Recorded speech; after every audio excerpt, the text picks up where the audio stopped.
changes. Since the dawn of humankind, when our ancestors first discovered the killing power of rock and bone, blood has been spilled in the name of everything, from God to justice to simple psychotic rage. The Romans waged war to gather slaves and wealth. Spain built an empire from its lust for gold and territory. Hitler shaped a battered Germany into an economic superpower. In the 21st century, war was still waged over the resources that could be acquired.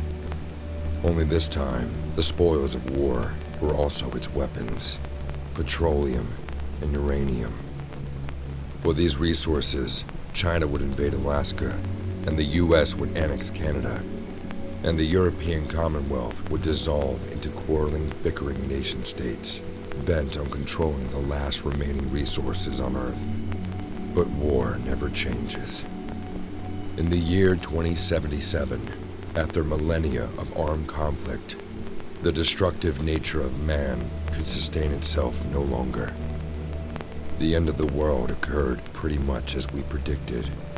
Too many humans, not enough space or resources to go around. The details are trivial and pointless. The reasons are always purely human ones. The world was plunged into an abyss of nuclear fire and radiation. The Earth was nearly wiped clean of life. A great cleansing, an atomic spark struck by human hands, quickly raged out of control. Spears of nuclear fire rained from the skies. Continents were swallowed in flames and fell beneath the boiling oceans. Humanity was almost extinguished, their spirits becoming part of the background radiation that blanketed the Earth.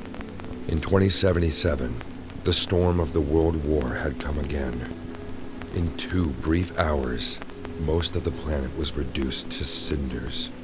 And from the ashes of nuclear devastation, a new civilization would struggle to arise.